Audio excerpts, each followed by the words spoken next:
ఒకసారి అందరూ నాతో పాటు సమంగా ఓంకారం చేయండి.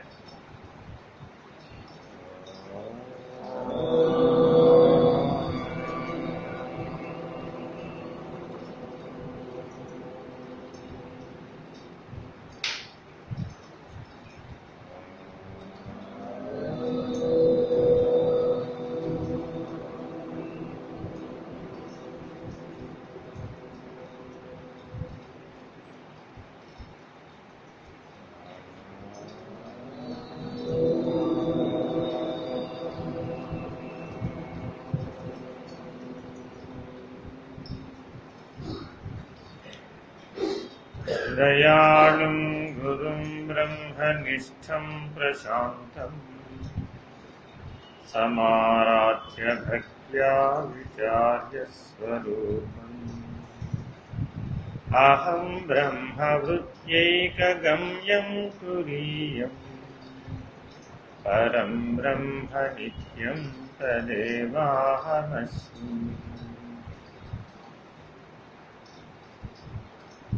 దయాళు అయినటువంటి బ్రహ్మనిష్ఠుడైనటువంటి గురువును ఆశ్రయించి పొందదగినటువంటి ఉత్తమమైనటువంటి ప్రయోజనం అహం బ్రహ్మాస్మి అనేటటువంటి బ్రహ్మజ్ఞానం మాత్రమే. ఇది తురీయానుభూతి చేత మాత్రమే అందుకోగలిగినటువంటి జ్ఞానం. మహర్షి అయినటువంటి సద్గురుదేవులను ఆశ్రయించి మా ఇంట్లో ఇవాళ కొద్దిగా కందిపప్పు నిండుకుందండి, కందిపప్పు ఇప్పిస్తే బాగుంటుంది అని అడిగేవే అనుకోండి. ఇది ఏ మేరకు సమంజసం అని ఒకసారి మనం ఆలోచించుకోవాలి. అంటే రామకృష్ణులు ఏమంటారంటే, అడిగే వాళ్ళకి అర్హత ఉందా లేదా అనేది అక్కడ ప్రశ్న కాదు, ఇచ్చేవాడి సామర్థ్యాన్ని బట్టి అయినా అడగాలి. ఇది చాలా ముఖ్యం. ఇది బాగా గుర్తుపెట్టుకోండి. బ్రహ్మజ్ఞానానికి ఆధారం సద్గురుమూర్తి యొక్క కృప. స్వయంగా ప్రయత్నంతో బ్రహ్మ విద్య ఎవరు సాధించలేరు, ఇది అసాధ్యం. ఎంతో మంది ప్రయత్నించి విఫలమైన వాళ్ళు చాలా మంది ఉన్నారు. అందులో మనందరికీ బాగా తెలిసిన ఆయన విశ్వామిత్రుడు. స్వయంగానే సాధించాలి అనే పట్టుదల కలిగి సాధించడానికి ప్రయత్నించి విఫలమైనటువంటి వాడు విశ్వామిత్రుడు. మనందరిలో కూడా ఈ రకమైనటువంటి పట్టుదల ఉంటుంది. పట్టుదల లేనిదే నిజ జీవితంలో ఏ కార్యక్రమాలు అవవు. ఒక కుండ తయారు చేయాలన్నా కూడా పట్టుదల కావాలి.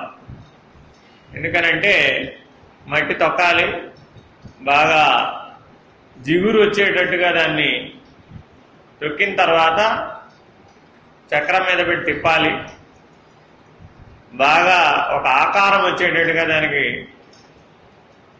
సహాయం చేయాలి. చేసిన తర్వాత దాన్ని కోసి ఎండలో ఆరబెట్టాలి. ఆరబెట్టిన తర్వాత మళ్ళీ ఆవలో కాల్చాలి. కాల్చిన తర్వాత ఎక్కడైనా చిల్లుందో లేదో పరిశీలించాలి. ఓటుగా ఉందా గట్టిగా ఉందా అనేది కూడా పరిశీలించాలి. ఓటుగా ఉంటే మళ్ళా పగలేయాలి. ఒక కుండ తయారు చేయడానికే ఇంత ప్రక్రియ అవసరమై ఉన్నప్పుడు మనం కూడా బ్రహ్మజ్ఞానాన్ని పొందాలి అంటే మరి మనం చేయవలసినటువంటి, జీవించవలసినటువంటి క్రమమైన మార్గాన్ని, క్రమమైనటువంటి అధ్యయనాన్ని, క్రమమైనటువంటి తపస్సుని, క్రమమైనటువంటి ముక్తిని, సాధన సాధ్యమైనటువంటి ముక్తిని సాధించాలి. అందుకే మహర్షిని ఆశ్రయించాలి. నేను నా జీవితంలో అనేక మంది అశరీరులైనటువంటి మహర్షులను ఆశ్రయించాను. సద్గురుదేవుల కృప వల్ల మాత్రమే మీరు మహర్షిని ఆశ్రయించగలుగుతారు. మీరనుకుని ఆశ్రయించడం అనేది జరిగే పని కాదు. అనేక జన్మార్జితమైనటువంటి సంస్కార బలంలో బ్రహ్మ విద్య కోసమే సద్గురువును ఆశ్రయించేటటువంటి వాళ్ళు అతి తక్కువ మంది. ఎలా అంటే మహారాజు గారిని సందర్శిస్తే నా దారిద్ర్యం తీరిపోతుంది అనుకునేవాళ్ళు కూడా ఆశ్రయిస్తారు. మహారాజును సందర్శిస్తే నాకు రక్షణ దొరుకుతుంది అని ఆశ్రయించేవాళ్ళు కూడా ఉంటారు. మహారాజు అండ ఉంటే నాకే భయం ఉండదు అని క్షేమంగా ఇంట్లో పడుకునేవాళ్ళు కూడా ఉంటారు. ఇట్లా అనేక రకాలైన భావాలతో మనం ఉన్నతమైనటువంటి వాళ్ళను ఆశ్రయిస్తూ ఉంటాం. కానీ మహర్షి అనేటటువంటి ఏమని చెప్పాలి, దానికి ఆ స్థిరమైనటువంటి అనుభూతిలో ఉన్నటువంటి వాళ్ళని ఆశ్రయించాలి అంటే మనం కూడా సత్శిష్యులమే అయి ఉండాలి. బ్రహ్మజ్ఞానం పొందాలి అంటే మనకు కూడా ఒక అర్హత ఉండాలి. అదేమిటంటే సత్శిష్యులై ఉండాలి. అంటే అర్థం ఏంటంటే సాధారణంగా ఆశ్రయించే వాళ్ళందరూ కూడా 4 తరగతులుగా ఉంటారు. ఎప్పుడైనా ఇది గుర్తుపెట్టుకోండి. ఇది మానవ జీవితం సమస్త భూమండలం మీద ఉన్న సమస్త మానవాళిని దృష్టిలో పెట్టుకు చెప్పబడినటువంటి విధానం. ఇది ఎవరో ఒకరిని ఒక నామరూపాలు కలిగిన వాళ్ళను, ఒక సిద్ధాంతానికి లోబడిన వాళ్ళను, ఒక పరిమితికి లోబడిన వాళ్ళ గురించి చెప్పలేదు. సమస్త మానవాళికి ఇది వర్తిస్తుంది. అందులో మనం కూడా ఉన్నాం కాబట్టి మనకు కూడా వర్తిస్తుంది. ఉత్తమం తత్వచింతాచ, ఇది బాగా గుర్తుపెట్టుకోండి. మీరు ఏ సాధనైనా చేయండి, ఈ సూత్రం మీదే నడక సాగుతుంది. ఎటువంటి సిద్ధాంతం వారైనా కావచ్చు, ఏ సాంప్రదాయం వారైనా కావచ్చు. ఉత్తమం తత్వచింతాచ, మీకు బుద్ధి వికాసం గనక, మానవోపాధికి ఉండవలసినటువంటి బుద్ధి వికాసం, అత్యున్నతమైనటువంటి వికాసాన్ని గనక మీరు కలిగి ఉన్నట్లయితే మీరు తత్వచింతనకు అర్హతను సంపాదిస్తారు. దాని యందు మీకు ఆసక్తి కలుగుతుంది, మిగిలిన ఆసక్తి కలగదు. కేవలం తాత్వికమైనటువంటి దృక్పథాన్ని, తాత్వికమైనటువంటి దృష్టిని, తాత్వికమైన చింతనని మాత్రమే కలిగి ఉంటాడు. ఈ కోవకున్న వాళ్ళు మనుషులు చాలా మంది ఉంటారు. వీళ్ళు చేసే పని ఈ ప్రపంచంలోనే జీవిస్తారు, ఈ శరీరంతో జీవిస్తారు, మనందరిలో పాటు సామాన్యంగా కలిసే ఉంటారు. కానీ వాళ్ళ దృష్టి ఎప్పుడూ కూడా తత్ త్వం అసి, తత్వమసి అనేటటువంటి ఉపదేశ వాక్యార్థాన్ని ఆశ్రయించి మాత్రమే వాళ్ళ జీవితం. వీళ్ళు ఉత్తమం తత్వచింతాచ. ఇంకా రెండో వాళ్ళు ఉన్నారండి, మధ్యమం మంత్రచింతాచ. అంటే బుద్ధి వికాసం మధ్యమ స్థాయి వరకే వచ్చింది. వీళ్ళేం చేస్తారంటే కామ్యక కర్మకి లోబడి మంత్రచింతన చేస్తారు. అంటే ఈ ఫలితాన్ని సాధించాలి అంటే ఈ మంత్రం చేయాలి, 108 సార్లు ఈ మంత్ర జపం చేస్తే ఈ ఫలితం వస్తుంది, 1008 సార్లు చేస్తే ఈ ఫలితం వస్తుంది, అక్షర లక్ష చేస్తే ఇదిగో ఈ ఫలితం వస్తుంది. ఇలాగా రకరకాలైనటువంటి మంత్ర చింతనకి సంబంధించినటువంటి చింతన చేస్తూ ఉంటారు. వీళ్ళ యొక్క బుద్ధి వికాసం మధ్యమ వికాసం. ఇది బాగా గుర్తుపెట్టు. ఇక దీనికంటే ఇంకో కేటగిరీ కింద చెప్పారు. మొట్టమొదటిది ఏం చెప్పారండి? ఉత్తమం తత్వచింతాచ. మిమ్మల్ని అందరూ నేను గమనిస్తున్నానండి. మీరందరూ మీరు మనసులో నన్ను ఫాలో అవుతున్నా, మీ కళ్ళని గమనిస్తూ చెప్తూ ఉంటాను నేను. మీరు మనసులో మాట్లాడుకున్నా నాకు తెలుస్తుంది. కానీ మనుషులు ఇక్కడ ఉండి మనసులు మాత్రం ఎక్కడో ఉన్నాయనుకోండి, అది కూడా నాకు తెలుస్తుంది. మీరు మాట్లాడితే, మీరు అడిగితే, ప్రశ్నిస్తే సంతోషం, అడగకపోయినా పర్వాలా, కనీసం నన్ను ఫాలో అవుతూ మీరు మీ మనసు హృదయం ఇక్కడ కనుక పెట్టినట్లయితే మిమ్మల్ని చూస్తూ ఉంటే అర్థమైపోతుంది మీరు ఏ రకమైనటువంటి ప్రతిస్పందనలు నాకు ఇస్తున్నారు. మీ ప్రతిస్పందనలు నేను స్వీకరించగలుగుతాను. మీరు ప్రతిస్పందించడం ఎంత అవసరమో ఈ ఉపన్యాసం చివరికి కూడా చెప్తాను.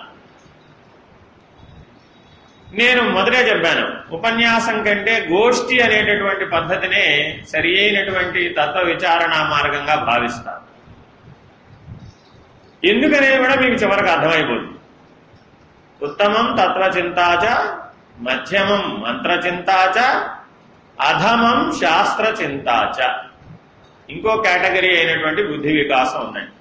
వీళ్ళేం చేస్తారయ్యా అంటే అనేక శాస్త్రాలను అధ్యయనం చేస్తూ ఉంటారు. ఆ శాస్త్రములలో రకరకాలైనటువంటి ఉపాసనలు, రకరకాలైన విధానములు, రకరకాలైనటువంటి సిద్ధాంతములు, రకరకాలైనటువంటి కర్మాచరణ బోధించబడుతూ ఉంటుంది. ఆ శాస్త్రం ఒక శాస్త్రం ఒక తీరుగా ఒక లక్ష్యంలో చెప్తే, ఒక శాస్త్రం మరొక లక్ష్యంలో చెప్తే, అవి ఒకదానినొకటి విమర్శించుకున్నట్టుగా కూడా కనబడతాయి. ఎంతసేపు ఈ శాస్త్రాల మధ్యలోనే తిరుగుతూ ఉంటాడు అంతే. ఒకటి చూస్తే ఓడి కనబడుతుంది, ఓడి చూస్తే ఓడి కనబడుతుంది, ఓడి చూస్తే ఓడి కనబడుతుంది. ఈ పరుగు పందెం ఆగదనమాట ఎప్పటికీ. కాబట్టి ఈ రకమైనటువంటి బుద్ధి వికాసం కలిగిన వాళ్ళు కూడా మానవులలో చాలా మంది కనబడుతూ ఉంటారు. వీళ్ళెవరయ్యా? అధమం శాస్త్ర చింతాచ అధమాధమంచ తీర్థాటనం. ఇంకో బుద్ధి వికాసం చెప్పాడు. అదేమిటయ్యా అంటే అధమాధమంచ తీర్థాటనం. అంటే కాశీ వెళితే ముక్తి వస్తుందా, రామేశ్వరం వెళితే ముక్తి వస్తుందా, లేకపోతే శివాలయానికి వెళితే పుణ్యం వస్తుందా, లేకపోతే విష్ణువాలయానికి వెళితే పుణ్యం వస్తుందా, లేకపోతే ఏ గుడిలో ఏ ప్రసాదం పెడతారు, ఎక్కడ ఏ విశేషాలు ఉంటాయి, ఏ రకమైన విశేషాల మీద ఆకర్షణ కలిగి ఉంటే ఆ రకమైన తీర్థయాత్రలు చేస్తూ ఉంటాం. అర్థమైందండి? ఎంతైనా విశేషం ఏమిటంటే ఒకప్పుడు చాలా గుళ్ళల్లో తలనీలాలు అర్పించేటటువంటి విధానం లేదు, కొన్ని గుళ్ళల్లో మాత్రమే ఉండేది. కానీ ఈ మధ్య కాలంలో నేను గమనించినటువంటి మార్పు ఏమిటయ్యా అంటే ప్రతి గుళ్ళో కూడా గుండు కొట్టించుకోవడమే. ఎందుకు కొట్టించుకున్నామో కొట్టించుకునేవాడికి తెలియదు, చేసేవాడికి అంతకంటే తెలియదు. మీరు ఇచ్చే 10 రూపాయలతో గుండు కొట్టడమే వాడి పని. అర్థమైందండి? చివరికి ఇంటికి వచ్చేప్పటికి మాత్రం గుండు లడ్డు 2 మిగులుతాయి. ఇది ఖాయం. తిరుపతి వెళ్ళొచ్చిన ప్రతి ఒక్కరి దగ్గర ఏముంటాయండి? గుండు లడ్డు, ఈ 2 ఉంటాయి. కానీ దానికోసం వెళ్తున్నామా తిరుపతి? కొద్దిగా ఆలోచించాలన్నమాట. అందుకని ఏమన్నా చాలా మంది చెప్తూ ఉంటారు నాకు, నేను 3 నెలలకు ఒకసారి తిరుపతి వెళ్తానండి, 6 నెలలకు ఒకసారి వెళ్తానండి, ప్రతి సంవత్సరం తప్పనిసరిగా మా పెళ్లి రోజు గ్యారెంటీగా అక్కడే ఉండి గుండు కొట్టుకుంటానండి, నా జన్మదినోత్సవానికి వెళ్తాను. ఇట్లా ఏవో రకరకాలైనటువంటి పరిమితులకు లోబడి ఈ అధమాధమంచ తీర్థాటనం, ఇది 4వ స్థాయి బుద్ధి వికాసం. ఈ 4 తక్కువని కాదు, మానవులలో బుద్ధి వికాసాన్ని తరగతులుగా గనక విభజించినట్లయితే ఈ 4 రకాలైనటువంటి బుద్ధి వికాసం కలిగిన వాళ్ళు ఉంటారు. మరి ఇప్పుడు మహర్షిని బ్రహ్మజ్ఞానం కోసం ఆశ్రయించాలంటే మనం ఏ తరగతిలో ఉండాలి? ఎందుకంటే మీ ప్రార్థనలని నేను చాలా కాలం నుంచి గమనిస్తున్నాను. చాలా కాలం మీ ధ్యానం తరగతులు, మీ బ్రహ్మ విద్యా కోర్సులు, హరేరామ్ గారి ఇల్లు మా పక్కనే కదా, చూస్తూ ఉంటాను. అలాగే మీ నాగార్జున యూనివర్సిటీలో ఆయన పేరేంటండి, ఓంకారానంద స్వామి ఓంకారానంద గారు, ఆయన పూర్వనామం ఏదో ఉండాలి. ఓంకారానంద గారు మీకు రీసెర్చ్ స్కాలర్ మీకు ప్రస్తుతానికి. సో ఆ వారితో కూడా నాకు పరిచయం ఉంది. సత్యమూర్తి గారు, వారు కూడా చాలా గ్రంథాలు రాశారు, మీ అందరికీ సహాయం పడేట్టుగా. అయితే వారు చాలా గ్రంథాలను అధ్యయనం చేశారు. నేనేమంటానంటే ఎవరైనా కానీ అందరికీ ఉన్నది ఒక తలకాయే, 2 చేతులు 2 కాళ్లే, 5 జ్ఞానేంద్రియాలు, 5 కర్మేంద్రియాలు, ఇంతే కదండి. ఒక్క మనసే ఉంది. ఎవరికన్నా 10 మనసులు ఉన్నవాడు ఉన్నారు అక్కడ? 10 మనసులు ఉండే అవకాశం ఉందా? ఛాన్స్ లేదు. మనందరికీ ఏమున్నాయంటే అందరికీ భగవంతుడు సమంగా ఆశీర్వదించాడు. ఏం 10 తలకాయలు ఇవ్వలే, 10 మనసులు కూడా ఇవ్వలే. అర్థమైందండి? కానీ మనం అందరం ఇదే పనిముట్లని, ఇదే ఉపకరణాలని ఈ 4 బుద్ధి వికాస స్థాయిల్ని బట్టి ఉపయోగించుకుంటూ ఉంటాము. వేరే ఇంకేం లేదు. ఇది బాగా గుర్తుపెట్టు. ఎవరో ఏదో పైనుంచి ఆకాశం నుంచి దిగి వచ్చినట్లుగా ఏమి రారు. నీ బుద్ధి వికాస స్థాయిని బట్టే ఈ మానవ దేహం అనే యంత్రాన్ని, ఈ ఇంద్రియాలని నువ్వు ఉపయోగించుకుంటావు. వేరే ఇంకేం లేదు. నీ విచక్షణ జ్ఞానం ఏ స్థాయిలో ఉంటే ఆ స్థాయిని బట్టి వినియోగించుకుంటావు. అంతకుమించి వేరే ఏంటి?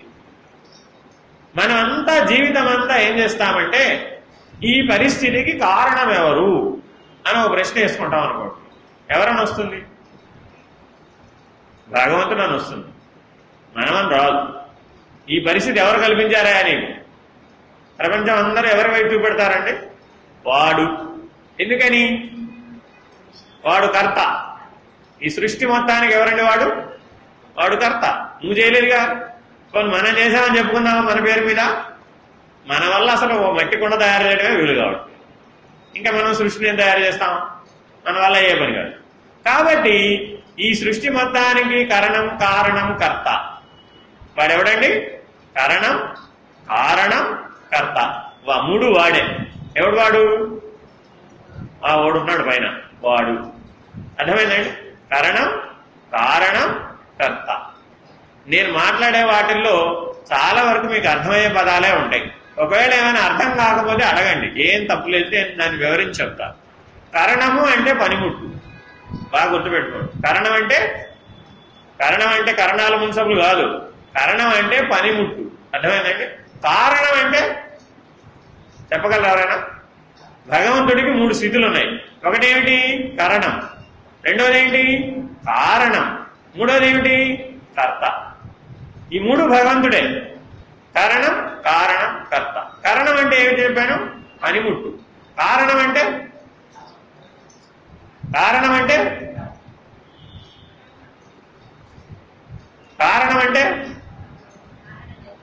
చైతన్యం. కారణం అంటే ఏమిటి? చైతన్యం. ఉదాహరణ చెప్తాను మీకు. చైతన్యం అంటే మనకు తెలియదుగా, ఊహించడమే. వాస్తవానికి తెలిస్తే కానీ దాని యొక్క అనుభూతి తెలియదు. కొండ చేయాలనుకోండి, ఏం కావాలి? మట్టి కావాలా వద్దా? మట్టి ఏమిటి ఇప్పుడు? కరణం. మట్టి ఏమిటి? కరణం. కాబట్టి ఈ సృష్టి అంతా తయారు చేయడానికి పంచభూతాలు ఉండాలా వద్దా? పంచభూతాలు లేకుండా సృష్టి లేదు. కాబట్టి పంచభూతాలు ఏమిటి? కరణం. అర్థమైందండి? మట్టి తనంతట తానే కొండ అయిపోతుందా? ఏం కావాలి మరి? ఆ తిప్పే సారే కావాలి, తిప్పేటటువంటి కుమ్మరి కూడా కావాలి. కుమ్మరి కావాలా వద్దా? కుమ్మరి లేకపోతే చక్రం అంటే జరుగుతుంది. కానీ తిరిగే చక్రం లేకుండా కుమ్మరి కొండను తయారు చేయగలడా? చేయలేడు. చక్రాన్ని తిప్పడమేమో చైతన్యం, కారణం. మట్టి కరణం, కుమ్మరి సారే కారణం. కర్త ఎవరు? కుమ్మరే. కుమ్మరి లేకుండా కొండ తయారవుతుంది. కాబట్టి కర్త ఎవరు? ఆ బ్రహ్మమే. ఈ సృష్టి మొత్తానికి కర్త ఎవరు? బ్రహ్మమే. కాబట్టి ఒకే బ్రహ్మము 3 స్థితులలో ఈ సృష్టిని నిర్వహిస్తున్నాడు. ఏమిటది? పంచభూతాలనే కరణం ద్వారా, అట్లాగే చైతన్యం అనే శక్తి ద్వారా, ఈ రెండింటికి విలక్షణమైనటువంటి బ్రహ్మముగా, ఈ 3ఇంటిగా బ్రహ్మము ఈ సృష్టిని నిర్వహిస్తున్నాడు. అర్థమైందండి? మీరందరూ ఇందాక మీరు మీ పాఠాల్లో చెప్పుకుంటూ ఉంటారు, బ్రహ్మజ్ఞానం, బ్రహ్మ విద్య, బ్రహ్మం గురించి చాలాసార్లు మీరు ఏది అంటూ ఉంటారు. నాకు ప్రశ్న వస్తున్నమాట, మీకు బాగా బ్రహ్మం గురించి తెలుసా అని. బ్రహ్మం గురించి తెలుసుకోవాలంటే ఇలా తెలుసుకోవాలండి. బ్రహ్మం అంటే ఏంటి? కరణం, కారణం, కర్త, గహనో గుహ. భగవద్గీత వాక్యం అర్థమైందండి? కారణం, కారణం, కర్త, గహనో గుహ. ఆయనకి 2 లక్షణాలు ఉన్నాయట. ఈ కర్తను తెలుసుకోవాలంటే గహనో గుహ. ఇంతకంటే రహస్యం లేదా? గహనము అంటే రహస్యం. అసలు రహస్యం అంటే ఏమిటండి? చెప్పగలరు ఎవరైనా? మీ జీవితంలో మీ అందరి దగ్గర రహస్యాలు ఉన్నాయా లేవా? లేని వాళ్ళు ఎవరైనా చేతులు ఎత్తండి. నా జీవితంలో రహస్యం అనేది లేదండి అన్న వాళ్ళు చేతులు ఎత్తగలరా? ఛాన్సే లేదు. మన జీవితంలో ఏదో ఒక రహస్యమైనా తప్పనిసరిగా ఉంది. ఉందా లేదా? రహస్యం అంటే ఏమిటి? పక్కవాడికి చెప్పకూడదు, అంతేనా? మామూలుగా మాట్లాడితే రహస్యం అంటే ఏమిటి? పక్కవాడికి చెప్పకూడదు అని అర్థం. కానీ ఇది తెలుగు రహస్యం కాదు. రహస్యం అనేది సంస్కృత శబ్దం. రహతి ఇది రహస్య. దాని వ్యుత్పత్తి అర్థం ఏమిటంటే రహతి ఇది రహస్య అంటే అర్థం ఏమిటంటే విశదముగా చెబితే గాని అర్థం కాదు. రహస్యం అంటే అర్థం ఏంటండి? ఎవరైనా ఒక ఆయన వివరించి చెప్తే, విశదంగా చెప్తే అర్థమవుతుంది అది. అంతేగాని మామూలుగా చెప్తే అర్థం కాదు. ఉదాహరణ చెప్పనా మీకు?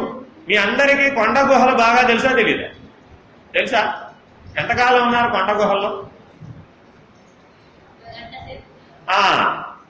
ఎక్కడో మన జీవితంలో ఒక అరుదైనటువంటి సంఘటనలో కొండ గుహ అంటే ఏమిటో చూడటమో వినటమో తెలుసుకోవడమో జరిగింది. అంతేగాని కొండ గుహ గురించి మనకి బాగా తెలుసా అంటే ఏమంటాం? అంత బాగా తెలియదు కానీ విషయంగా తెలుసు అంటాం. తెలుసు అంటావా లేదా? ఇప్పుడు ఇంకొక గుహ గురించి అడుగుదాం. మీ హృద్గుహ సంగతి మీకు బాగా తెలుసా? చూసారా? మన బుద్ధి వెంటనే ఏం చెప్పింది? ఈ పదవి ఏమిటో మాకు అర్థం కాలేదండి. కొండ గుహ అనగానే ఏం చెప్పిందండి? ఎంతో కొంత ప్రయత్నం చేసింది. సూర్య కొండ అంటే ఇట్టా ఉంటుంది, గుహ అంటే ఇట్టా ఉండే అవకాశం ఉంది. ఊహ చేస్తుంది అనమాట. అక్కడ ప్రయత్నం చేస్తుంది. తెలిసిన పరిజ్ఞానం మేరకు ఎప్పుడూ కూడా బుద్ధి ఏం చేస్తుంది, దాన్ని ప్రవేశించి నీకు అందించేటటువంటి ప్రయత్నం చేస్తుంది. దాని లోపల నిక్షిప్తమై ఉంటాయి. నువ్వు విన్నవి, కన్నవి, చూసినవి, చదివినవి, తెలుసుకున్నవి అన్నీ ఒక పెద్ద మూట ఉంటుంది వెనకాల. ఆ మూటలో నుంచి నీకు అందిస్తూ ఉంటుంది. ఇప్పుడు నేనేమన్నాను, హృద్గుహ ఇదేంటండి, ఇది తెలియదండి నాకు అని వెంటనే బుద్ధి ఏం చెప్పిందండి, తెలియదండి అంతే. ఇట్లా తెలియదని మనకి జీవితంలో చాలాసార్లు వస్తాయా రావా? వచ్చినప్పుడల్లా మన బుద్ధిలో ఒక ఏమంటాం దాన్ని, మీకు ఏదైనా ఒక పరిష్కారం కావాలనుకోండి, ఒక సమస్య వచ్చిందనుకోండి, పరిష్కారం రావాలి. మన పిల్లలందరూ ఎంసెట్ ఎగ్జామ్ రాస్తారు కదా, లేదు రకరకాల పరీక్షలు రాస్తారు. క్వశ్చన్ చూడగానే ఆన్సర్ తక్కువని స్ఫురించింది అనుకోండి, అప్పుడు మనలో ఏమవుతుంది, మనలో ఒక మార్పు వస్తుంది. ఏమిటది, ఎందువల్ల వచ్చింది? ఆ తెలియడం ఎట్లా తెలిసింది? బుద్ధి ఎలా పనిచేసింది అక్కడ?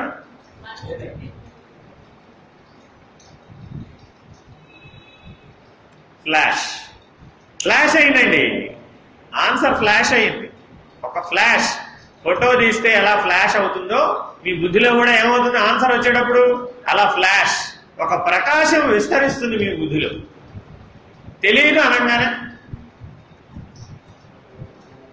అనగానే కూడా మన బుద్ధిలో ఒక మార్పు జరుగుతుంది. ఏమిటది?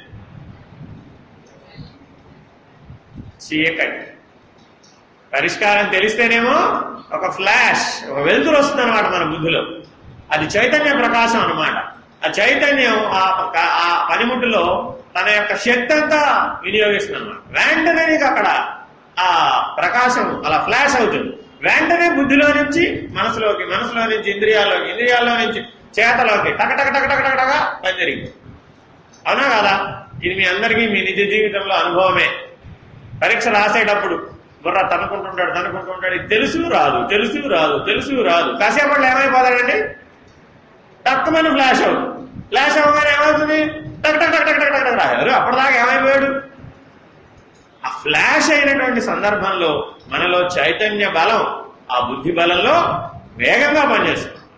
అట్లాగే తెలియదు అనగానే ఏమవుతుంది, మన బుద్ధి చీకటికి లోను. బాగా గుర్తుపెట్టుకోండి. మామూలుగా గురుస్థితుల్లో ఏం చదువుతారండి? గురువు అంటే ఏమిటి? రుకారశ్చంధకారో రుకారశ్చ తన్నిరోధక. అది గురు శబ్దానికి అర్థం. ఇందాక గురు బ్రహ్మ ఏదో చదివారే. గురు అంటే అర్థం ఏమిటి అసలు? రుకారశ్చంధకారో రుకారశ్చ తన్నిరోధక ఇత్యభి గురురిత్యభిధీయతే. అసలు గురు అంటే ఏమిటయా?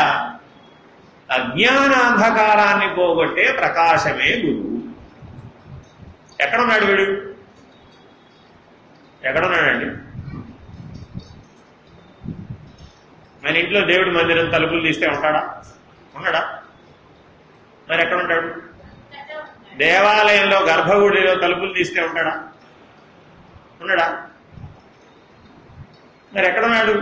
రుకారశ్చంధకారో రుకారశ్చ తన్నిరోధక.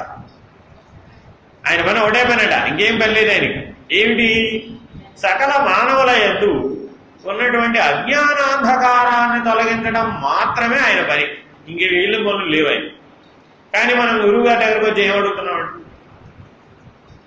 ఇందాక ఏదో ఆశీర్వచనం చెప్పినప్పుడు చాలా చెప్పుకొచ్చాడు. నాకు ఆరోగ్యం కావాలి, నాకు కీర్తి ప్రతిష్టలు కావాలి, నాకు ఐశ్వర్యాలు కావాలి, నాకు ఇంకోటి కావాలి. అన్నిటికంటే చివరికి ఏం కావాలి? బ్రహ్మజ్ఞానం కావాలి. మనందరి పేరు మీద ఒక క్లబ్ పెట్టారు. మనం పుట్టకముందే, ఇవాళ పెట్టలే, ఏనాడు మానవులు పుట్టిన కాలంలోనే ఒక క్లబ్ పెట్టారు. దాని పేరు ఏంటంటే 99 క్లబ్. ఏం క్లబ్ అంటే? 99 క్లబ్. ఒక రాజుగారి దగ్గరకు ఒక సేవకుడు వచ్చాడు. సేవకుడు చాలా ఆనందంగా ఉన్నాడు. చూడండి, మీకంటే కూడా మిళ్లలో పనిచేసేటటువంటి సర్వెంట్ చాలా ఆనందంగా ఉంటుంది. No doubt in it. అర్థమైందండి? ఎందుకంటే వాళ్ళకి 99 క్లబ్ లో మెంబర్షిప్ ఉండదు. మనం అందరం ఎందులో ఉంటాం? 99 క్లబ్ లో మెంబర్షిప్ ఉండడం. అంటే అర్థం ఏమిటంటే ఆ సేవకుడు చాలా ఆనందంగా వాడి పని వాడు చేసుకుపోతున్నాడు. రాజుగారికి సందేహం వచ్చింది. అతనితో పోలిస్తే నేను కొన్ని వేల రెట్లు ధనం కలిగి ఉన్నాను, కొన్ని వేల రెట్లు అంగబలాన్ని కలిగి ఉన్నాను, కొన్ని వేల రెట్లు నాకు రక్షణ ఉంది, కొన్ని వేల రెట్లు అసలు నన్ను భయపెట్టేవాడే లేడు. అసలు వాడితో పోలిస్తే నాకు వాడికి మధ్య ఏనుగుకి దోమకున్నంత తేడా. కానీ నేను ఆనందంగా లేను, వాడు మాత్రం ఆనందంగా ఉన్నాడు. వెంటనే ఆయన అడిగాడు, అరే బాబు, నువ్వు ఆనందంగా ఎలా ఉండగలుగుతున్నావు? నేను హాయిగా ఆనందంగా ఉన్నానండి అని. అప్పుడు మంత్రి గారిని పిలిచాడు. వీడు సమాధానం సరిగ్గా చెప్పలేదు. ఏమండి మంత్రి గారు, వీడు ఎందుకు ఆనందంగా ఉన్నాడో తెలుసుకుని చెప్పడం. అప్పుడు ఏమైంది, ఏమండి ఈ ప్రపంచంలో 99 క్లబ్ అని ఒకటి ఉంది, అందులో మనం అంతా భాగస్వామ్యం, వాడు కాదు, అందుకని వాడు ఆనందంగా ఉన్నాడు. ఇదేమిటో నాకు అర్థం కాలేదు. సరే మీరు చూస్తూ ఉండండి, వాడిని కూడా మన క్లబ్లో చేర్చేస్తానన్నాడు. అంటే ఎలాగా? 99 బంగారు నాణ్యాలు కలిగినటువంటి మూటను తీసుకెళ్లి ఆ సేవకుడి ఇంటి ముందు పడేయమన్నాడు. మర్నాడు తెల్లారు తలుపులు తీసేటప్పటికి ఇంటి ముందు ఏముందండి? బంగారం సంచి ఉంది. అవునా కదా? లెక్కేసాడు, ఎన్ని ఉన్నాయండి? అరే రే, పడేసేవాడు 100 పడేస్తాడు కానీ 99 ఎందుకు పడేస్తాడు? ఈ ఒక్కటి ఎక్కడో జారిపోయి ఉంటుంది బహుశా దారిలో అని ఇంటి చుట్టూతో వెతికాడు. అది కనపడ్డా. అర్థమైందండి? ఆ ఒక నాయన కనపడలే. ఇంట్లో ఉన్న వాళ్ళందరిని అడిగాడు, మీరేమైనా చూసారా, మీరేమైనా చూసారా? మాది ఎలా బాగుంది. కనపడ్డ వాళ్ళందరినీ, ఊళ్ళో వాళ్ళందరినీ అడిగాడు, దొరకలే. ఇక వాడికి ఇప్పుడు ఒక చింత కలిగి, ఏమిటది? ఈ ఒక్క నాయన ఎలా అయినా సంపాదించి దాన్ని బందా చేయాల్సిందే.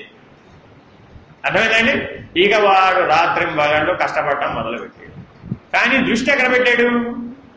ఆ ఒక్క నాణ్యం మీద పెట్టాడు. అర్థమైందండి?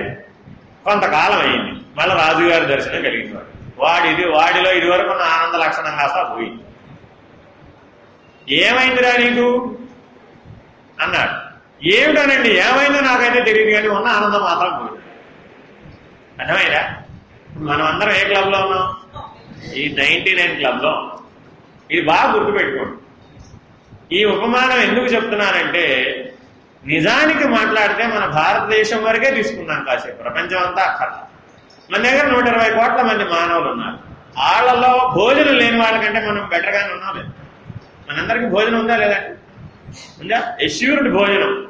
ఏమండి ఇవాళ రాత్రికి ఈ పూటకి నేను వెళ్ళి అర్జెంటుగా రెక్కల ముక్కలు చేసుకుంటేనే భోజనం ఉంది అన్న వాళ్ళు ఎవరు ఓంకార ధ్యాన మందిరంలో లేదు, నో డౌట్. వాళ్ళని ఎంతమందిని తీసేద్దాం? ఓ 10 కోట్ల మందిని తీసేద్దాం. ఆ 10 కోట్ల మంది కంటే మనం ఉన్నతంగానే జీవిస్తున్నాం. ఇట్లా లెక్కేసుకుంటూ పోండి. మనకి ఇప్పుడు 99 క్లబ్లో ఉన్నాం లేదా? చాలా విషయాల్లో ఉన్నాం. విద్య లేని వాళ్ళకంటే మనకు విద్య ఉన్నది. వికలాంగుల కంటే మనం చాలా సకలాంగులమే ఉన్నాము. ఆశ్రయం లేని వాళ్ళకంటే మనకు ఆశ్రయం ఉంది. సామాజిక స్థిరత్వం లేనటువంటి వాళ్ళకంటే మనకు సామాజిక స్థిరత్వం ఉంది. ఆర్థిక స్థిరత్వం లేని వాళ్ళకంటే మనం బెటర్గానే ఉన్నాం. ఎన్ని రకాలుగా అడిదిరిగి ఎన్నిసార్లు చూసినా కూడా వాళ్ళందరికంటే మనం భగవంతుడి దయ వల్ల, గురువు దయ వల్ల శాంతంగా జీవిస్తున్నాం, ఆనందంగా జీవిస్తున్నాం. 99% ఏ లోటు లేదు. ఇప్పుడు మన సమస్య అంతా అసలు ఏంటి? ఆ మిగిలిన బంగారం ఒక కాయన ఎక్కడ పోయింది అని బాగా గుర్తుపెట్టుకోండి. ఎవరైతే ఈ 100వ బంగారు నాణ్యం మీద దృష్టి పెడతారో వాళ్ళకి బ్రహ్మజ్ఞానం ఎప్పటికీ లభించదు. ఇది బాగా గుర్తుపెట్టుకోండి. ఈ కథ ఎందుకు చెప్తున్నానంటే, ఈ 100వ బంగారు నాణ్యం ఈ రకంగా పూర్తవుతుందని మన జీవితం అంతా కష్టపడుతూనే ఉంటాం. చివరి దశలో కూడా, ఆఖరి శ్వాసకు కూడా మన స్మరణలో ఉండేది ఏమిటి? ఇంకా ఈ 100వ బంగారు నాణ్యం లభించదు. బంగారు నాణ్యం అంటే బంగారు నాణ్యం అని కాదు, అసంతృప్తి. ఇది వస్తే నాకు సంతృప్తి, ఇది చేస్తే నాకు సంతృప్తి. ఈ రెండు మనల్ని పరిగెట్టిస్తూ ఉంటాయి.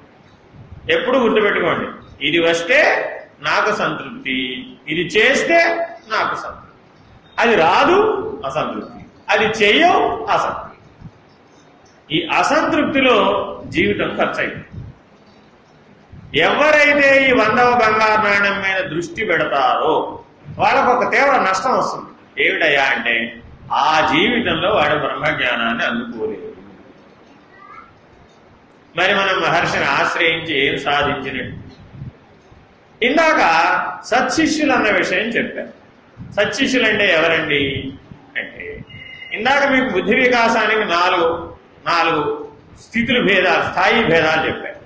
అట్లాగే మామూలు మాటల్లో మాట్లాడుకుంటే మహానుభావులని అనుసరించే వాళ్ళందరూ ఒక కేటగిరీ. మనం ఎందులో ఉన్నామో తెలుసుకోవాలి. అనుసరిస్తారు వీళ్ళు. వీళ్ళేం తప్పు లేదండి వీళ్ళతో. పాపం వాళ్ళు మహానుభావులు చెప్పిందంతా ప్రయత్నం చేస్తారు, చేయడానికి ప్రయత్నం చేస్తారు, వాళ్ళు శాయశక్తిలో ప్రయత్నిస్తారు. వాళ్ళందరూ ఎవరు?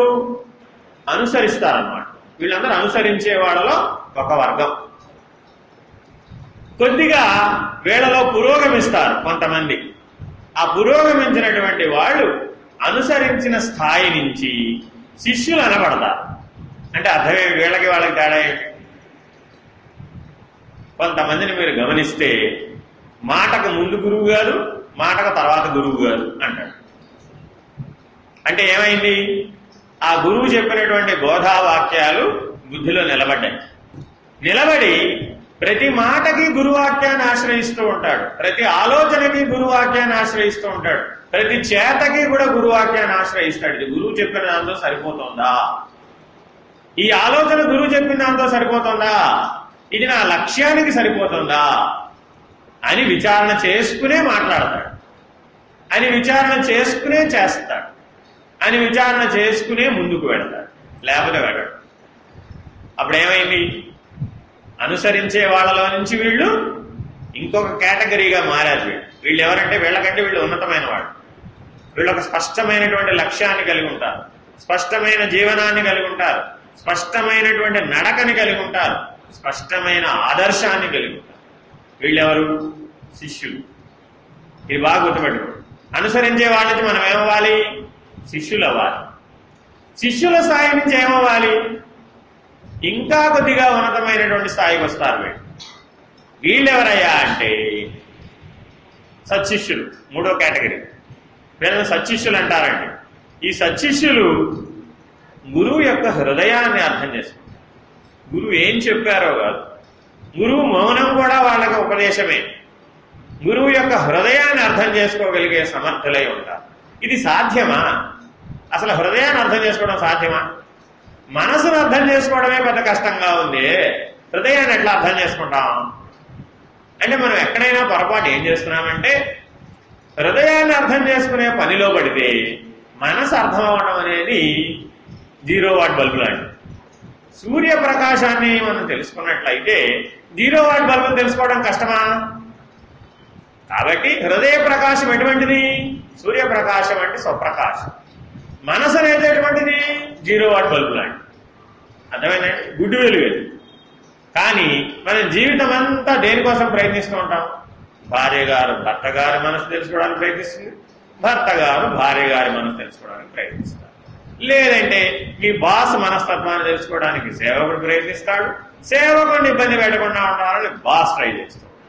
ఇలా ప్రతి సంబంధంలో కూడాను ఒకరినొకరు అర్థం చేసుకోవాలనే ప్రయత్నంలో వారి మనసును తెలుసుకునే ప్రయత్నం చేస్తున్నామే కానీ వారి హృదయాన్ని తెలుసుకునే ప్రయత్నం చేయడం. ఇందువల్ల అదే అజ్ఞానం, వేరే ఇంకేం లేదు. నీ లోపల కూడా ఒక హృదయం ఉంది. ఆ హృదయ స్థానంలో నువ్వు మనస్సు బుద్ధిని దాటి అతీతంగా ఉన్నావు.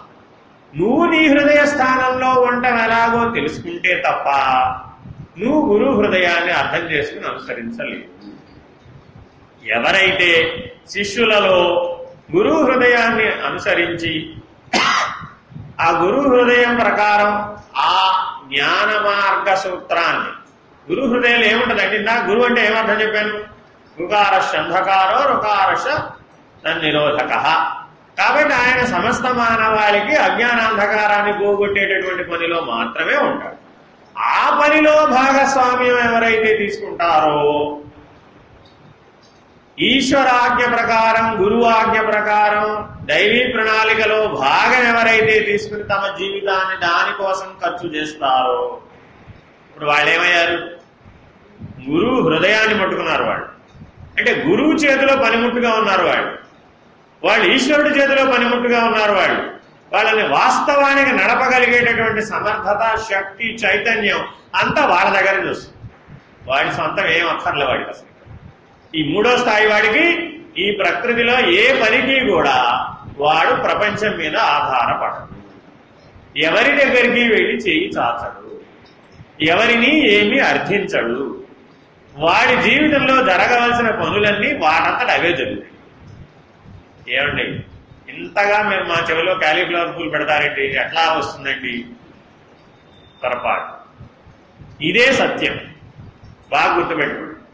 మనసు స్థాయిలో ఉన్నప్పుడు అన్ని ప్రయత్న సాధ్యమే అని మాత్రమే చూస్తుంది. సూర్యుడు ప్రకాశించాలంటే మనం అందరం ఏం ప్రయత్నం చేస్తున్నాం? ఏమైనా చేస్తున్నామా? సూర్యుడు ప్రకాశించాలంటే మనం ఏమైనా ప్రయత్నం చేస్తున్నామా? ఏం చేయడం లేదుగా. సూర్యుడు ప్రకాశిస్తున్నాడా లేదా? అలాగే సద్గురువు యొక్క సత్తా, సద్గురువు యొక్క శక్తిని, సద్గురు చైతన్యాన్ని యథాతథంగా యథాతథంగా యథాతథంగా 3 సార్లు అంటున్నానండి. ఎందుకని 3 సార్లు అన్నా చివరికి ఎంత యథాతథంగా ఎవరైతే పుచ్చుకోగలుగుతారో వాళ్ళు సత్శిష్యులు. ఈ సత్శిష్యులే బ్రహ్మజ్ఞానానికి అర్హత పొందినటువంటి వాడు. శిష్యులుగా ఉన్నా కూడా బ్రహ్మజ్ఞానానికి అర్హత సాధించలేరు. మిగిలినవన్నీ వస్తాయి. ఎలా అంటే సముద్రపు ఒడ్డు మీద మీరు నడుస్తున్నారనుకోండి, నత్త గుల్లల కోసం బాగా కష్టపడాలా? ఎందుకని? అవి ఆటోమేటిక్గా ఒడ్డు కొట్టుకొస్తాయి. అదే రత్నాలు, పగడాలు, ముత్యాలు కావాలంటే సముద్ర గర్భంలోకి సాధన చేసి దొంగి చూసి ప్రయత్నం చేస్తేనే అవి సాధ్యమవుతాయి. అట్లాగే శిష్యులు అనబడే వాళ్ళకి చాలా రకాలైనటువంటి ప్రకృతి వరాలు లభిస్తాయి. నీకు కావాల్సింది ప్రకృతి వరమా లేదంటే సద్గురువు యొక్క కృప అనేది తెలుసుకోవాలన్నమాట. ప్రకృతి నీ పనులన్నీ చక్కబెట్టేస్తూ ఉంటుంది. నువ్వు శిష్యుడు అవ్వగానే నువ్వు బయటకు వస్తావు, రోడ్డు మీదకి వస్తావు, బస్సు వస్తే బాగుండు అనుకుంటావు. బస్సు కాదు, కారు వచ్చేస్తుంది నేను ఎక్కించుకోవడానికి. ఈ సమస్య పరిష్కారం అయిపోతే బాగుండు అనుకుంటావు, ఎవడన్నా వస్తే బాగుండు అనుకుంటావు.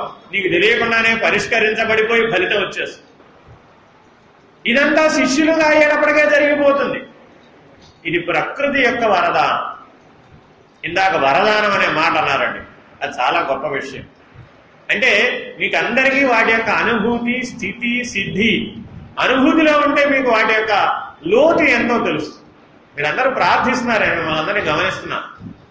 కానీ మీ ప్రార్థనలో ఆ రకమైనటువంటి లోతైన స్వానుభవం కలిగిన నిర్ణయం మీలో వ్యక్తం కావాలి. అప్పుడు మాత్రమే మీరు హృదయంతో ఈశ్వరుణ్ణి, హృదయంతో సద్గురువుని ఆశ్రయించడం.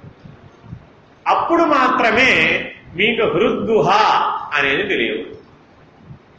ఈ హృద్గుహలో ఏముందయ్యా అంటే స్వప్రకాశం ఉంది. మన బయట ఎలా అయితే సూర్యుడు స్వప్రకాశంగా ప్రకాశిస్తున్నాడో అలాగే మన హృద్గుహలో కూడా స్వప్రకాశం ఉంది. ఇంతకు మించి వేరే ఏం లేదా. ఈ స్వప్రకాశం ఒక్క వరదానం వల్లనే సాధ్యం. ఏమిటా వరదానం అంటే గురుకృప.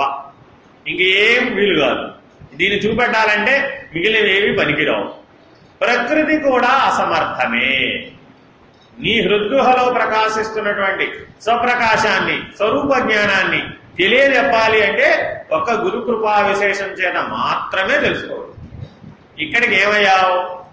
3వ కేటగిరీ, సత్శిష్యుడు అయినా. సత్శిష్యుడు అయితే నీకు ప్రపంచంతో పని లేదు, ప్రకృతి యొక్క వరదానంతో కూడా నీకు పని లేదు. జనన మరణాలకి అవతల ఉన్నటువంటి ముక్తి మోక్షాన్ని మాత్రమే లక్ష్యిస్తాం. వీడికి మిగిలిన ఆ ఒక లక్ష్యమే, జ్ఞాన లక్ష్యమైనటువంటి ముక్తి మోక్షాన్ని మాత్రమే ఎవరైతే లక్షిస్తారో వాళ్ళు సత్శిష్యులు అవుతారు. ఎవరైతే తురీయానుభూతిలో ప్రవేశిస్తారో వాళ్ళు గురువు యొక్క పుత్రులు అనిపించుంటారు. పుత్రికలు, పుత్రులు అనే ఇద్దరు ఉండరు అక్కడ. ఈ లింగ భేదం అక్కడ ఉండదండి. పుత్రికలు వేరే అంటే మా గురించి చెప్పలేదని అనుకునేది. గురువు స్థానంలోకి వచ్చేసేటప్పటికీ అక్కడ ఈ భేదాలు ఏవి వర్తించవు. గురువు బిడ్డగా నువ్వు వర్తించగలిగేటటువంటి సమర్థత వచ్చేస్తుంది. ఎప్పుడు? తురీయానుభూతిలో నీవు సహజమై ఉండగానే నీకు ఒక స్థాయి కలిగింది. ఏమిటయ్యాయంటే అప్పుడు శిష్యుడా నేను పిలవరు. నువ్వు మీ అబ్బాయిని ఎలా పిలుస్తావు? ఎంత ఆర్ద్రంగా పిలుస్తావు, ఎంత హార్దికంగా పిలుస్తావు. అటువంటి సాన్నిహిత్యం ఏర్పడుతుంది. అప్పుడు పిలిస్తే పలికే దైవం కాదు, దైవము నువ్వు ఒకటే, గురువు నువ్వు ఒకటే. ఆ స్థితిని, ఆ అద్వైత స్థితిని, ఆ సాన్నిహిత్యాన్ని, ఆ అనుభూతిని, ఆ సిద్ధ స్థితిని, తురీయం అంటే సిద్ధం అంటే ఎప్పుడైనా గుర్తుపెట్టుకోండి. అది సాధన కాదు. సాధనలన్నీ 3 అవస్థల్లోనే ఉంటాయి. తురీయ స్థితిలోకి వెళ్తే సిద్ధస్థితి. అందుకని ఈ తురీయానుభూతి యొక్క వైశిష్ట్యాన్ని బాగా తెలుసుకోవాలి. ఎవరైతే ఈ తురీయానుభూతిని సాధిస్తారో వాళ్ళకు ఒక శక్తి కలుగుతుంది. ఏమిటా శక్తి? ఇందాక నేను మీ ప్రార్థన విన్నాను, చాలాసార్లు విన్నాను, నాకు చాలా ప్రశ్నలు వస్తూ ఉంటాయి ఎక్కడైనా విన్నాం. ఆశీస్సులు అని అంటున్నారా లేదా మీరంతా?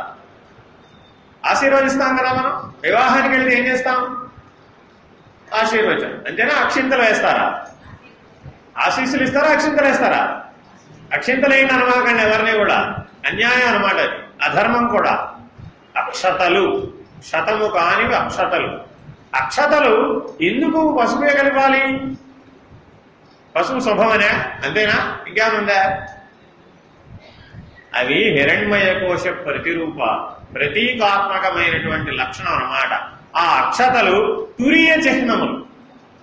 అందుకని ఆ బంగారు వర్ణం నీకు స్ఫురించాలనే ఉద్దేశ్యంతో, ఆ స్వప్రకాశం స్ఫురించాలనే ఉద్దేశ్యంతో పసుపు కలపమన్నారు. ఆ ప్రకాశం దానికి వస్తుందన్నమాట బియ్యానికి. అందుకని అవి అక్షతలై. నిజానికి మాట్లాడితే ఒక కాలంలో ఆశీర్వదించడానికి ఇవేమి అవసరం లే. ఇప్పుడు మీరు ఇక్కడ కూర్చుని మీ ఇంట్లో ఉన్న వాళ్ళని ఆశీర్వదించేశారు, వాళ్ళ కుటుంబానికి సుఖినో భవంతు అన్నారు కదా. ఈ సుఖినో భవంతు అనేది ఎక్కడి నుంచి తీసుకున్నారో తెలుసా మీకు ఎవరికైనా? ఎక్కడి నుంచి తీసుకున్నారు? అదొక వేదవాక్యం అండి. దశవిధ శాంతి మంత్రాలు చతుర్వేదాలు అందించినాయి. ఆ దశవిధ శాంతి మంత్రాలలో సర్వే భవంతు సుఖినః, సర్వే సంతు నిరామయా, సర్వే భద్రాణి పశ్యంతు, మా కశ్చిత్ దుఃఖభాగ్ భవేత్. ఈ దశవిధ శాంతి మంత్రాలలో ఉన్న ఈ శాంతి మంత్రాన్ని మీకు అచ్చ తెలుగులో అందిస్తున్నారు. ఎక్కడి నుంచో అందించడంలే. సర్వే భవంతు సుఖినః. అన్వయ వ్యతిరేక ధర్మాలు సంస్కృత వ్యాకరణంలో సమంగా పాటించబడతాయి. భవంతు సుఖినః అంటే సుఖంగానే ఉండాలి. మీరు ఊహించడం కాదు, కాంక్షించడం కాదు, ఆశీర్వదిస్తున్నారు. సుఖంగానే ఉండుగాక, తథాస్తు. భవంతు అంటే తథాస్తు. సుఖినో భవంతు, సుఖముగానే ఉండుగాక. ఆశీర్వదించే శక్తి మన దగ్గర ఉందా? ఉందా? గుక్కడి అక్షింతలు వేయడం ఆశీస్సులు అవ్వదు. ఈ మధ్య మరీ విపరీత ధోరణి కూడా కనబడుతుంది. ఏమిటి? వారున్న సీట్లోనే కూర్చుంటారు, అక్కడెక్కడో వేదిక మీద వివాహం జరుగుతూ ఉంటుంది. ఆ సందర్భోచితంగా ఇక్కడి నుంచి ఏం చేస్తారు? అక్షింతలు వేయండి అంటే అక్కడి నుంచే విసిరేస్తాడు బాబు. ఇదేం ఆశీర్వచనం అండి? మరీ విపరీత ధోరణులు ఎక్కువైపోయినాయి. అధర్మాన్ని ఆచరిస్తే తప్పక ఫలితాన్ని అనుభవించక తప్పదు. పాపం అంటే ఎక్కడ ఉండదండి. అధర్మాచరణే పాపం, అజ్ఞానం దాని యొక్క ఫలితం, వేరే ఇంకేం లేదు. కాబట్టి ఆశీర్వదించగలిగేటటువంటి సమర్థత నీకు రావాలి అంటే నీవు గురుపుత్రుడవై ఉండాలయ్యా. సశిష్యుడు చాలా ఆశీర్వదించడానికి, అనుసరించేవాడు అసంసారుడు. శిష్యుడు అంటావా?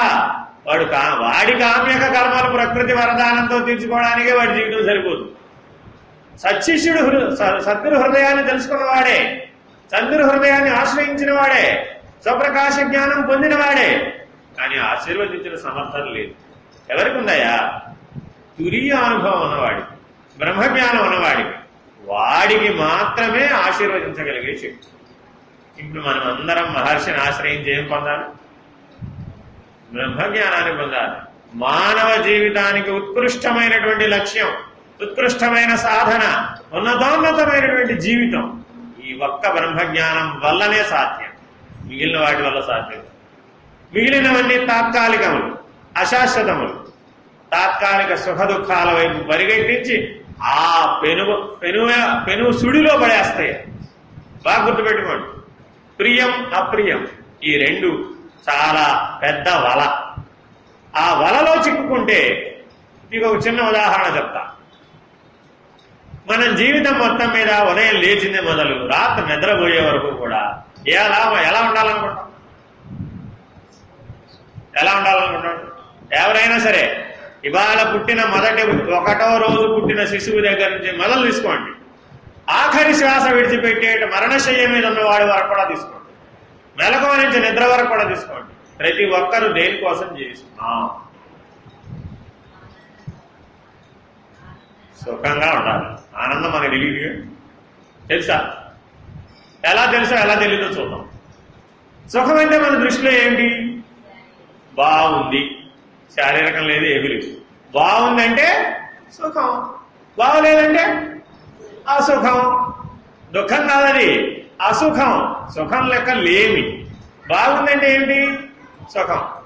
బాగులేదంటే దుఃఖం కాదు, సుఖం యొక్క లేమి. వేదాంత శాస్త్రం దుఃఖం అన్న పదాన్ని అసలు ఒప్పుకోదు. ఎందుకనిట? అయ్యా అసలు సుఖం అంటే ఏమిటి? రెండు దుఃఖాల మధ్య ఉన్న విరామం అని చెప్పవలసి వస్తుంది. అప్పుడు జీవితం అంతా నీకేమనిపిస్తుంది? ఎందుకు వచ్చిన గోలరా బాబు అని. అలాంటి వాడు వేదాంత విచారంలో ఏం పాల్గొంటాడు? వాడు చాలు, వాడు పనికిరాడు. దుఃఖాలను గుర్తించేవాడు ఎప్పటికీ తత్వ విచారణకు పనికిరాడు, గుర్తుపెట్టుకోండి.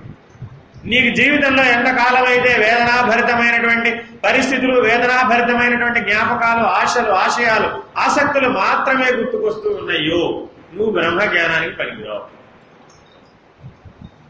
సుఖం, ధైర్యం, శాంతం, సాహసం ఇలాంటి లక్షణాలు ఎవరికైతే ఉంటాయో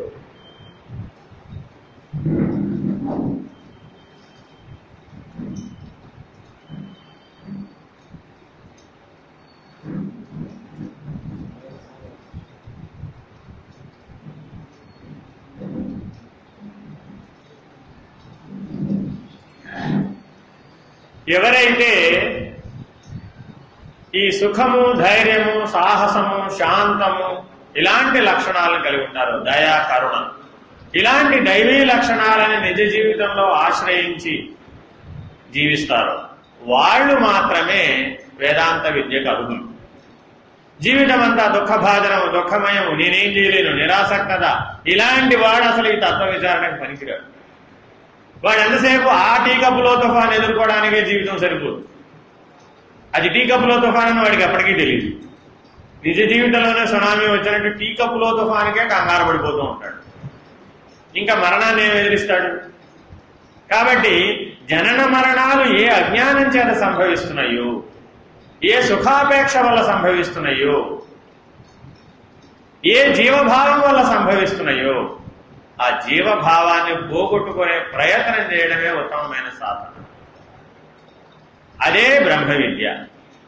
ఆ జ్ఞానమే బ్రహ్మజ్ఞానం. ఎవరైతే ఈ జనన మరణాలు అనేటటువంటి చట్రంలో నుంచి బయటపడేటటువంటి జ్ఞానాన్ని, అవగాహనని, తెలివిని, ప్రజ్ఞని, చైతన్యాన్ని, సాక్షిత్వాన్ని రకరకాల స్థితి భేదాలతో, స్థాయి భేదాలతో ఏర్పాటు చేయబడి ఈ రకమైనటువంటి సిద్ధస్థితిని ఎవరైతే సాధిస్తారో ఆ తురీయ అనుభూతి వల్ల నీకు ముక్తి అనేటటువంటి సామర్థ్యం లభిస్తుంది, సహజత్వం లభిస్తుంది. సహజంగా నీ ఆత్మస్వరూపుడని స్థిరంగా ఉంటావు. ప్రయత్న సాధ్యం చేత సాధ్యపడనది. నా కర్మణ నా ప్రజయ నిర్ధనేనైక త్యాగేనైక అమృతత్వం మానసుడు అంటుంది ఉపనిషత్వాలు. ఒకటి చేయడం ద్వారా కానీ, ఒక ధనార్జన చేత కానీ, ఒక 10 మంది ఉండటం చేత కానీ, అంగబలం చేత కానీ, అర్థబలం చేత కానీ ఇది సాధ్యం కాదు. అమృతత్వం సాధ్యం కాదు. కాబట్టి మనమందరం బ్రహ్మర్షి అయినటువంటి, మహర్షి అయినటువంటి సద్గురుమూర్తిని ఆశ్రయించి పొందదగినటువంటిది బ్రహ్మజ్ఞానం మాత్రమే. నాకు బ్రహ్మజ్ఞానం మాత్రమే కావాలి, మిగిలినంత అవసరం లేదు అని ఎవరైతే నిర్ణయం చేసుకోగలుగుతారో వాళ్ళు సత్శిష్యులు. ఈ సత్శిష్యులు మాత్రమే ఈ నడకను నడవగలరు, ఈ రకమైన జీవితాన్ని జీవించగలరు. అలాంటి ఆశ్రయాన్ని అందిపుచ్చుకొని వార్షికోత్సవానికి ఈ పరిణామ గమనంలో, ఈ అంతర్ముఖ ప్రయాణంలో, ఈ నడకలో, ఈ జ్ఞానాన్ని పొందడంలో, ధ్యానం నుంచి జ్ఞానానికి, జ్ఞానం నుంచి ముక్తికి ఎవరైతే అడుగులు వేస్తున్నామో వాళ్ళ ద్వారా మాత్రమే ఏ సంస్థ అయినా కూడా నిలబడు. బాగా గుర్తుపెట్టుకోండి. ఒకప్పుడు మన భారతదేశంలో ప్రతి ఆలయంలో కూడా ఒక సాధు పురుషుడు ఉండేవాడు, ఒక సంత పురుషుడు ఉండేవాడు, ఒక మహానుభావుడు ఉండేవాడు. ఆయన చెప్పేటటువంటి ఉపదేశ వాక్యాల కోసం ఆలయానికి వెళ్ళేవారు. అర్థమైందండి? అంతేగాని ఓ దీపానికో, హారతికో, ఒక పూజకో, లేకపోతే అష్టదళ పద్మారాధన అంటామని బంగారు పూలన్నీ అక్కడ కట్టడం, మళ్ళా కట్టడం లోపల పెట్టుకోవడం. రోజు మీ ఇంట్లో కూడా 108 అక్కడ దాకా వెంకటేశ్వర స్వామి దాకా వెళ్ళి అక్కడ ఎందుకు చేయాలి, 108 సువర్ణ పుష్పాలు ఇంటి దగ్గరే చేసుకోవడం, మళ్ళా కడగడం, మళ్ళా లోపలేసుకోవడం. ఒక్క సువర్ణ పుష్పం కనపడకపోతే మన సంగతి తెలుస్తుంది, మన జ్ఞానం ఎంత దూరం వచ్చింది. కాబట్టి అటువంటి అజ్ఞానానికి లొంగమాకండి. నా కర్మణ నా ప్రజయ నిర్ధనేనేక త్యాగేనేక అమృతత్వ మానసు. నువ్వు అమృతపుత్రుడవయ్యా, ఆ అమృతమైనటువంటి లక్షణం నీలో ఉంది. ఆ అమృతమైన జ్ఞానస్వరూపాన్ని, ఆ స్వస్వరూప జ్ఞానాన్ని, ఆ అమృతత్వాన్ని అందుకోవడానికి అర్హమైనటువంటి మానవోపాధిలో ఉన్నావు. దుర్లభం త్రయమేవచ. ఈ సృష్టి మొత్తం మీద 3 దుర్లభాలు ఉన్నాయి. 1 మనుష్యత్వం, 2 ముముక్షత్వం, 3 మహాపురుష సంశ్రయం. ఈ 3 దుర్లభం. దుర్లభం అంటే ఏమిటి? ఎక్కడా దొరకవని కాదు, ఎంత కష్టపడైనా సంపాదించాలని అర్థం. మనకన్నీ వ్యతిరేకార్థాలు బాగా స్ఫురిస్తూ ఉంటాయి లక్ష్యార్థంలో. అది తప్పు కదా, దోషం వస్తున్నప్పుడు అక్కడ వాచ్యార్థాన్ని ఆశ్రయించి విచారణ చేయకూడదు. దుర్లభం అంటే ఎంత కష్టమైనా పడినా నువ్వు వాటిని సంపాదించాలి. బాగా కష్టపడి మానవోపాధిని సంపాదించావు. అనేక జన్మార్జితమైనటువంటి పరిణామ క్రమంలో మానవోపాధి వచ్చింది, ఓ పని అయిపోయింది. మిగిలిన 2 బుద్ధి వికాసంతో సాధించేవి, జ్ఞానబలంతో సాధించేవి. అవేమిటి? ముముక్షత్వము, మహాపురుష సంశ్రయం. ఈ ఒకదానికోటి పరిపోషకం, సంపూరకం. సత్సంగం అంటే అటువంటి మహానుభావుడిని ఆశ్రయించి బ్రహ్మ విద్యను పొందడానికి నువ్వు చేసే ఏ ప్రయత్నం అయితే ఉంటుందో, ఎవరైతే ఆత్మానుభూతిని బ్రహ్మానుభూతిని బ్రహ్మనిష్ఠులైనటువంటి వాళ్ళని ఆశ్రయించి నీవు పొందినటువంటి బ్రహ్మజ్ఞానం ఏదైతే ఉంటుందో అది సత్సంగం అని పిలువబడుతుంది. అటువంటి మహానుభావుల ఆశ్రయం చేత, మహాపురుషుల ఆశ్రయం చేత నీలో ఉన్నటువంటి ముముక్షత్వం తీవ్రమైనటువంటిది. తీవ్ర ముముక్షత్వం చేత ముక్తిని, మోక్షాన్ని సాధించగలిగేటటువంటి అవకాశం ఈ మానవోపాధిలో. ఇదే కరణం, కారణం, కర్త. ఈ శరీరమే, ఈ పనిముట్టే, ఈ పనిముట్టు లోపల ఉన్న ఈ చైతన్యమే, ఈ నేననేటటువంటి అహమే.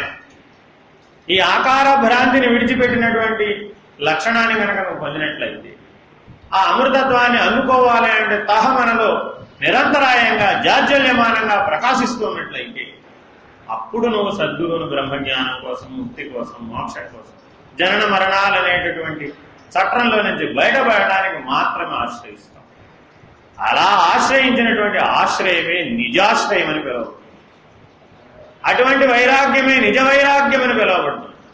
అటువంటి జ్ఞానమే నిజ జ్ఞానం అని పిలువబడుతుంది.